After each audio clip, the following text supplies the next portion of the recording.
സമഗ്ര ശിക്ഷ കേരളയ്ക്ക് വേണ്ടിയിട്ടാണ് ഞങ്ങളുടെ പ്രാർത്ഥനയായിട്ടോടെ ഇവിടെ വന്ന് നിൽക്കുന്നത്.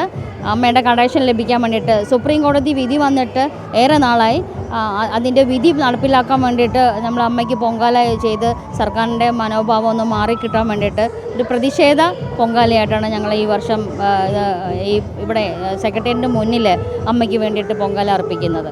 എന്തൊക്കെയാണ് നിങ്ങളുടെ പ്രധാനമായിട്ടുള്ള ആവശ്യങ്ങൾ? എന്തൊക്കെയാണ്? നമ്മൾ സ്ഥിര നിയമനം, നമ്മൾ വർഷം 20-25 വർഷം സർവീസിലിരിക്കുന്ന ടീച്ചേഴ്സ് ഉണ്ട്.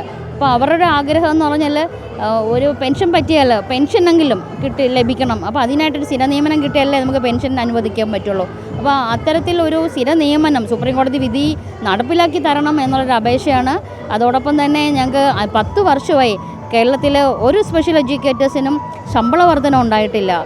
അത് എന്താ ഞങ്ങളെ സംബന്ധിച്ച് ഭയങ്കര വളരെ വിഷമം അനുഭവിക്കുന്ന ഒരു വസ്തുതയാണ്. കാരണം ഓരോ വർഷവും നമ്മൾ ഇങ്ങനെ കാത്തിരിക്കും, സ്ഥിരം നിയമനം കിട്ടിയില്ലെങ്കിൽ പോലും ശമ്പളം ഒന്ന് വർദ്ധിച്ച് കിട്ടിയാൽ മതി എന്നുള്ളത്. അതുമാത്രമല്ല ഞങ്ങളെപ്പോലെ ഭാഗ്യക്കേടുള്ള ഭാഗ്യശാലികളല്ല ഞങ്ങളെന്ന് ഞങ്ങൾ മനസ്സിലാക്കുന്നു. കാരണം വെച്ചാൽ കൈ നിറച്ച് നല്ലപോലെ ശമ്പളം മേടിച്ചുകൊണ്ടിരുന്ന അതിൽ നിന്ന് 5000 രൂപ വെട്ടിക്കുറയ്ക്കുക എന്നൊക്കെ പറഞ്ഞാൽ ഒരു സർക്കാരും ചെയ്യാത്തതാണ്. പക്ഷേ ഞങ്ങളെ സംബന്ധിച്ച് എന്തുകൊണ്ടോ എന്താണ് അതിന് പിന്നിലെന്ന് നമുക്കറിയില്ല. ഞങ്ങളുടെ ശമ്പളം വാങ്ങിക്കൊണ്ടിരിക്കുന്ന ശമ്പളത്തിൽ നിന്ന് 5000 രൂപ വെട്ടിക്കുറച്ചിട്ടാണ് ഞങ്ങളിപ്പോൾ ശമ്പളം മേടിക്കുന്നത്. അപ്പോൾ അതിനോട് അനുബന്ധിച്ച് സുപ്രീം കോടതി വിധി വന്നപ്പോൾ അതിലേറെ സന്തോഷവും ജീവിക്കാനൊരു കൊതിയുണ്ടായി.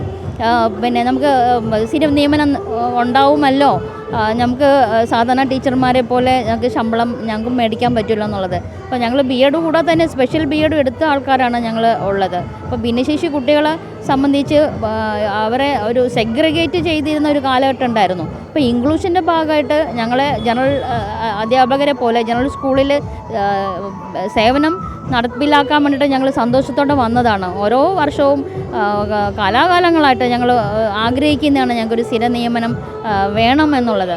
അപ്പോൾ അതുണ്ടായിട്ടില്ല. അപ്പോൾ അമ്മയുടെ അവസാനമായിട്ട് സുപ്രീം കോടതി വിധി നടപ്പിലാക്കാനായിട്ട് ഓർഡർ വന്നു. അപ്പം നമുക്ക് ഞങ്ങളുടെ ഒരു പ്രാർത്ഥന എന്ന് പറഞ്ഞാൽ അമ്മ ഞങ്ങളുടെ അനന്തപുരിയിലെ ആറ്റുകാൽ അമ്മ ഞങ്ങളുടെ അനുഗ്രഹം തരണം എന്ന് പറഞ്ഞിട്ടാണ് ഞങ്ങൾ ഈ വലിയ കാലത്തിൽ വിവിധ ജില്ലയിൽ നിന്ന് എത്തിയിരിക്കുന്ന റിസോഴ്സ് ടീച്ചേഴ്സ് അല്ലെങ്കിൽ സ്പെഷ്യൽ അധ്യാപകർ പൊങ്കാലയിടാൻ വന്നിരിക്കുന്നത്. അനുഗ്രഹം തരും. ആ പ്രാർത്ഥനയോട് തന്നെയാണ് സർക്കാരിൻ്റെ മനോഭാവം മാറ്റണം, സർക്കാർ ഞങ്ങൾക്ക് അനുകൂല വിധി ഉണ്ടാക്കണം, സുപ്രീം കോടതി വിധി നടപ്പിലാക്കണം എന്നുള്ള ഒരു ആഗ്രഹത്തോടെ ഞങ്ങൾ പൊങ്കാല അർപ്പിക്കാൻ വന്നിരിക്കുകയാണ്. ഇതൊരു പ്രതിഷേധവും കൂടിയാണ്.